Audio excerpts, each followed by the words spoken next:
Kalau kita tidak bersyukur kepada Allah, ancamannya adalah kita akan dicap oleh Allah sebagai kafir. Assalamualaikum warahmatullahi wabarakatuh. Ternyata memang bersyukur kepada Allah itu tidak mudah. Percaya, tidak mudah bersyukur itu. Sampai-sampai Nabi Sulaiman sendiri meminta kepada Allah, sengaja minta diberikan hati yang kokoh, diberikan kekuatan batin, supaya aku bisa bersyukur kepadamu ya Allah. Tanpa penguatan, tanpa equity dari Tuhan, sulit rasanya kita bersyukur. Makanya Nabi Sulaiman berdoa, Rabbi auzi'ni, ya Allah kokohkan jiwaku, ya, berilah aku kekuatan di dalam batinku, an ashkura ni'mataka, supaya aku bisa mensyukuri nikmatmu, allati an'amta alayya wa ala walidayya, yang telah kau berikan kepadaku dan kepada kedua orang tuaku, wa a'mala ya salihan tardah, dan supaya dengan nikmat itu saya bisa beramal yang saleh, tardahu, yang kau ridai. Jadi artinya tanpa adanya dukungan dari Allah, sulit kita ini bersyukur. Kita nggak usah jauh-jauh, kita ini ilmu ya, ini ilmu. Anak saja, semua anak sadar dari mana keluarnya pelangsana metusin selakonan, ya kan, ngolor-ngolor kopek ke siapa sih aku, ya kan, sampai nyebokinya, sampai nyusuinya, sampai bedonginya, sampai menyekolahkannya bertahun-tahun. Banyak nggak anak yang tidak berterima kasih kepada orang tuanya? Kayak beli bocan blok-blok ya. Kelihatan mata saja dia mengingkari kebaikan orang tuanya. Apalagi cara Allah memberikan rezeki yang kebanyakan tidak secara langsung, yang tidak kelihatan tangan Allah menjulur kepadanya. Bagaimana dia bersyukur? Yang kelihatan saja. Ya. Jadi kekecewaan orang terhadap siapapun yang pernah dibantu, ditolong, dikasih duit segala macam, lalu dia tidak mengakui, tidak membalas budi, tidak menghargai, kekecewaan itu sangat banyak sekali dalam masyarakat dan terjadi sehari-hari, sehingga peribahasanya pun banyak. Ada istilahnya kacang lupa, tulisnya kayak nulung kiri kecempet. Nah, artinya dia terjepit pintu, kita tolong, kita lepasin, begitu lepasin malah gigit kita kan gitu. Ada lagi peribahasa, air susu dibalas air tuba, dipayati ngerogo. Ini peribahasa ini kan sebagai intisari pengalaman kemanusiaan, bahwa terlalu banyak orang yang tidak bersyukur, tidak menghargai kebaikan orang lain. Makanya syukur ini juga disebut ibadah yang paling tertinggi adalah ibadah syukur. Saking sedikitnya orang bersyukur, ya, kalau orang sabar mah banyak.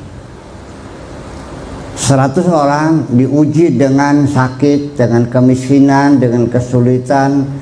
Dari 100 orang masih mungkin 80 orang bisa menanggung sabar dan lulus ujiannya. Tapi kalau orang diuji dengan harta yang banyak, dengan kesehatan, dengan pangkat, dengan uang yang banyak, terus diuji bersyukur, paling-paling 5 orang yang lulus. Jadinya bahwa diuji sabar itu mudah untuk lulusnya, tapi kalau diuji syukur sulit lulusnya. Makanya Allah juga berfirman, wa qalilun min ibadiyas syakur, wa qalilun, dan sedikit, min ibadiyah, diantara hamba-hambaku, asyakur yang bersyukur. Wa qalilun sedikit. Dari mana sebenarnya? Min ibadiyah, dari hambaku.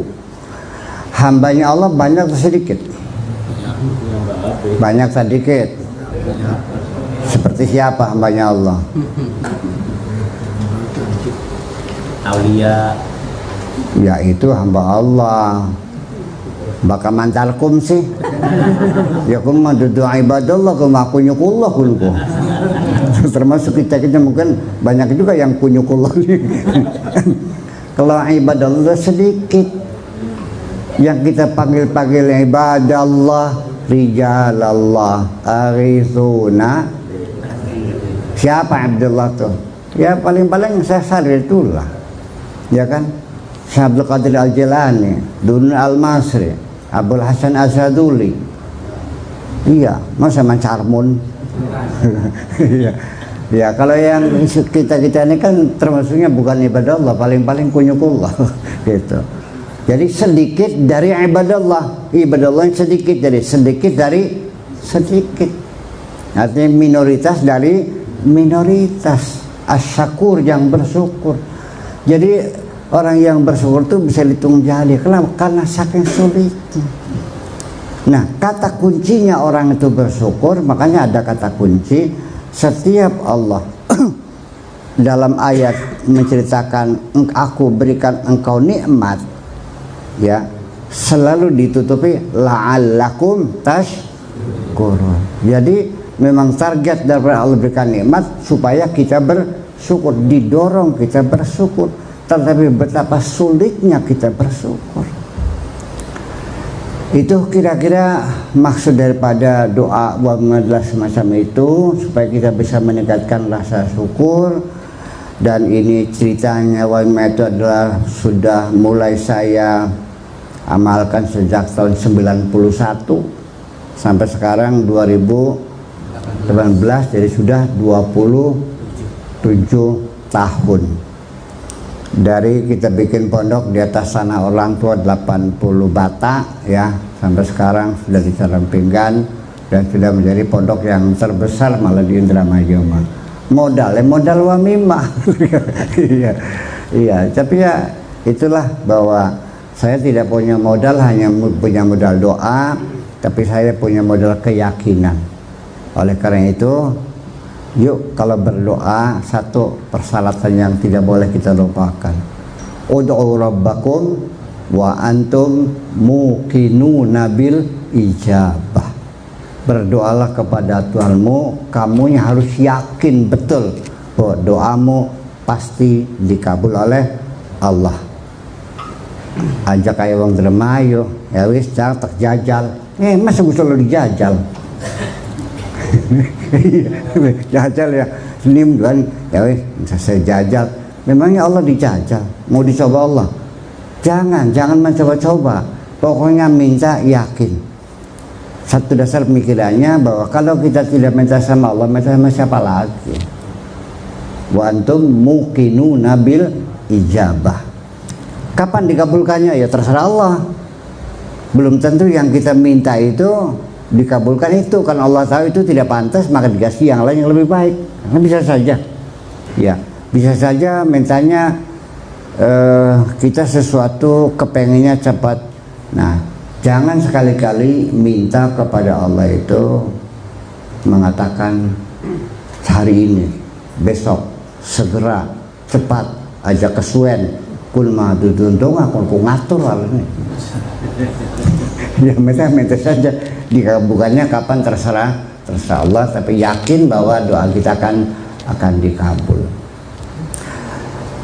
Kalau kita tidak bersyukur kepada Allah, ancamannya adalah kita akan dicap oleh Allah sebagai kafir. Ya. Sementara pada kajian-kajian biasa di majelis taklim, mungkin kita sering mendengar baca kitab, mungkin ceramah menyepelekan tidak bersyukur, karena wala in kafartum Inna azabi lasyadid, itu dikatakannya itu namanya kufur nikmat. Jadi dikiranya kalau tidak bersyukur itu namanya kufurnya kufur nikmat. Ya beli apa-apa kufur nikmat. Dikiranya kader. Kalimat kadernya artinya sepele dan kecil. Kader sih. Ya kun makader kufur nikmat. Kader itu artinya menyepelekan. Padahal kalimatnya jelas, inna azabi lasyadid. Jadi duduk diselentik, dipecel sih raga jadi ngancer. Bakal bisa disate sekalian. Inna azabi lasyadid. Inna harfu taukid. Ya kan? Azabi isimnya inna, lasyadid lamnya lam taukid lagi. Syadidnya keras, siksaku sungguh sangat keras. 2 kali taukid, tidak main-main di sana. Dikiranya kalau tidak bersyukur tuh tidak berdosa. Lebih dari itu, Allah sendiri mengatakan orang tidak bersyukur tuh disebutnya orang kafir. La in syakartum la azidanakum wa la in kafartum inna azabi lasyadid. Jadi orang yang tidak bersyukur dalam bahasa Al-Qur'annya disebutnya la in kafartum. Ya, bukan la in angkartum, la in kafartum. Bukan la in kadzabtum, la in kafartum. La in kafartum kafir. Kafir apa? Ya kafir. Jadi begini, kadang-kadang orang tidak mengerti bahwa kenapa sebegitu penting mengajak orang bersyukur.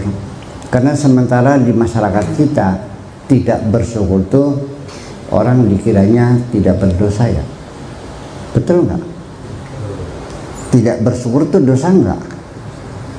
Kadar tak? Pakai kadar tuh kecil ya? Ya kadar lah, cuman ya enteng gitu. Oke, saya ingin berikan satu ilustrasi aja. Umpamakan Pak Qasim jadi contoh deh tuan rumah nih. Ada anak yang nakalnya sok ngambilin duit 5.000 kan gitu, ya kan? Ketangguhan, cewer nggak? Ampun ma ampun, selesai. Kadang-kadang dari rumah berangkat ternyata nggak ke sekolah, main dingdong di pleret. Ketangguhan. Ayo, ampun ma, selesai. Semua kesalahan anak-anak kita, ngambil uang, nggak sekolah, sembayangnya nggak sembayang, mungkin ya maksud saya gitu. Artinya ya nakal, ya berkelahi, semuanya nggak ada persoalan. Kita siap memaafkan kesalahan anak kita apapun, iya kan? Merusak rumah umpamanya kan gitu, banting kaca, enggak, semuanya begitu anak mah pangapura selesai. Tapi begitu anak itu yang kita muliakan, yang kita bimbing, kita didik sejak kecil mula sampai selesai SD, SMP, SMA, sarjana, jadi dokter kaya, bisa bikin rumah sakit, sampai miliarder. Ketika diwawancara diinterview oleh wartawan, berapa banyak orang tua Anda memberi modal? Saya tidak pernah diberi modal sedikit pun oleh orang tuaku. Ini adalah hasil kerja kerasku sendiri. Bapaknya dengar,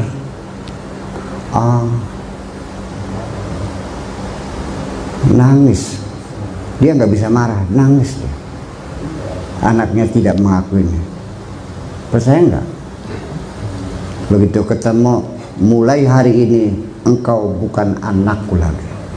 Selesai, mana nikah. Paham? Orang dikiranya tidak bersyukur, tidak mengakui kebaikan Allah, dikiranya tidak dosa besar dikiranya. Itu makanya saya kedereng-dereng ngajak duduk lagi supaya nanti kalau dapat rezeki segera kita bersyukur kepada Allah Subhanahu wa taala. Kemudian apa setelah itu? Saya ingin terus menjelaskan. Nah, kalau kita dapat kenikmatan, kemudian kita bersyukur, berbeda dengan kita tidak mengakui diberi oleh Allah, kita dapat rezeki tidak bersyukur, akan berbeda. Kalau kita telah mampu mensyukuri nikmat itu, percaya atau tidak, nikmat itu bernilai jauh lebih besar daripada kita tidak bersyukur. Ya, kegembiraan kita luar biasa mendapatkan rezeki itu. Ya, kemudian juga kualitas kita menikmatinya akan berbeda dengan ketika kita tidak bersyukur. Dan nanti di penghujungnya kita mendapat bimbingan dari Allah karena kita bersyukur, maka rizki yang Allah berikan itu betul-betul akan barokah untuk diri kita, untuk keluarga kita, untuk anak-anak kita, untuk masyarakat kita. Tanpa itu, percayalah, begitu kaya kawin lagi. Percaya nggak? Untuk melacur ke sana di Alexis, untuk berjudi, untuk segala macam kemaksiatan dilakukan semuanya karena uang berlimpah. Jadi itu yang kita harapkan, naudzubillah min dzalik, jangan sampai uang kita banyak, rezeki tambah lancar, tapi akhirnya kita karena tidak bersyukur, akhirnya rezeki itu tidak ada manfaatnya, malah mencelakakan diri kita sendiri. Atau paling tidak, kalaupun tidak mencelakakan diri kita sendiri, tidak bermanfaat untuk diri kita, anak-anak kita, dan keluarga kita. Terlalu banyak Bapak-Bapak sekalian orang yang bekerja siang dan malam, banting tulang beres keringat, bisnis usaha jadi leveransir, jadi pemborong, jadi semuanya, sampai mobil 10 biji, rumah 3 biji, ya. Rumah mobil 10 itu bukan mobil Avanza ya, Lamborghini, Rolls Royce, Bugatti, S600, ya kan gitu. Yang sejenis itu yang di atas 14 miliar harganya itu. Rumahnya 3 seharga 30 miliar. Ya, saya melihat sendiri terlalu banyak orang yang uangnya berlimpah ruah. Ya, tetapi ternyata dia tidak ada waktu untuk menikmati hartanya itu. Ya, berpelukan dengan istri sebulan sekali, Singapura, Hong Kong, Taiwan, ya, sebulan sekali. Ya. Ya, dengan istri juga dia pernah mesra, tidurnya seharinya 3 jam, makan aja ditelan, nggak pernah dikunyah apa. Setiap hari dia tidak pernah menikmatinya. Kedua, yang ketiga, bentuk orang tidak bersyukur. Sawahnya 80 hektar, kaya nggak? Luar biasa. Menurut bapak-bapak, kalau orang punya sawah 80 hektar, kaya nggak kira-kira? Kaya. Kaya. Ternyata sikil beli pernah nganggo sepatu. Ya, lidah ini belum pernah makan sate. Setiap hari makannya sama bakaran petek. Sayurnya jangan lompong. Anaknya nggak ada yang sekolah. Ngepingnya tiap tahun harus beli sawah sehektar. Iya, sampai anak aja makan secentong, tidak boleh urung. Iya, sekolah tidak, baju saja belacuk. Iya, tetoron, kemahalan tetoron tuh. Sawahnya berapa? ternyata tidak bermanfaat untuk dirinya. Lidahnya saja nggak pernah makan sate kambing kok, kakinya saja belum pernah pakai sepatu. Kalau mati ditinggal nggak? Jadi untuk apa harta itu? Tidak dinikmati oleh dirinya sendiri, tidak juga dinikmati oleh anak dan istri. Apakah seperti itu kita menghendaki rezeki? Enggak kan? Ya iya. Jadi artinya bahwa kita sendiri nanti kalau kita bersyukur ada dua hal yang penting. Satu, kualitas kenikmatan itu betul-betul kita akan merasakan kebahagiaan yang luar biasa dengan mendapatkan rezeki itu. Itu satu. Dan yang kedua, rezeki itu akan digunakan untuk hal-hal yang sangat bermanfaat dan berguna untuk diri kita dan keluarga kita semuanya. Itu namanya keberkahan. Bukankah seperti itu yang kita inginkan? Nah itulah makanya yuk kita berdoa baca hikmah ini. Tapi ya perlu selalu diingatkan bahwa setiap kita berdoa jangan lupa kokohkan hati kita. Minta kepada Allah supaya hati kita dikokohkan, dikuatkan, supaya bisa bersyukur kepada Allah. Dan percayalah, yakinilah bahwa doa kita pasti akan dikabul oleh Allah Subhanahu wa Ta'ala.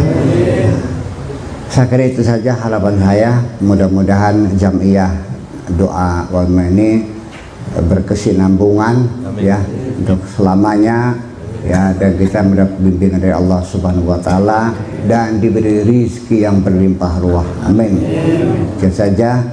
Wabillahi taufiq wal hidayah. Wassalamualaikum warahmatullahi wabarakatuh.